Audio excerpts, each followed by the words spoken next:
Sebenarnya untuk dugaan bunuh diri itu masih dalam penyelidikan polisi. Jadi kejadiannya itu sekitar pukul 4 dini hari ini.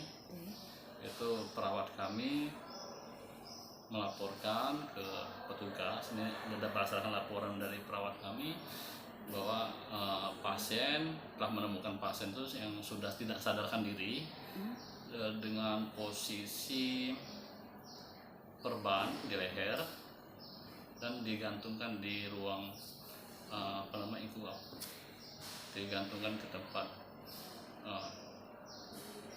untuk infus untuk regulator oksigen. Jadi dugaan bunuh diri itu masih dalam penyelidikan.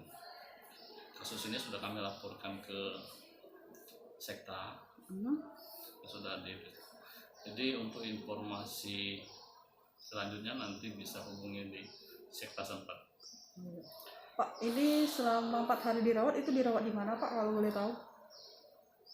Pasien ini sudah dirawat di sini 4 hari. Dirawat di ruang apa Pak? Dirawat di ruang kelas 1. Laki-laki dengan umur 54 tahun. Asal mana nih Pak?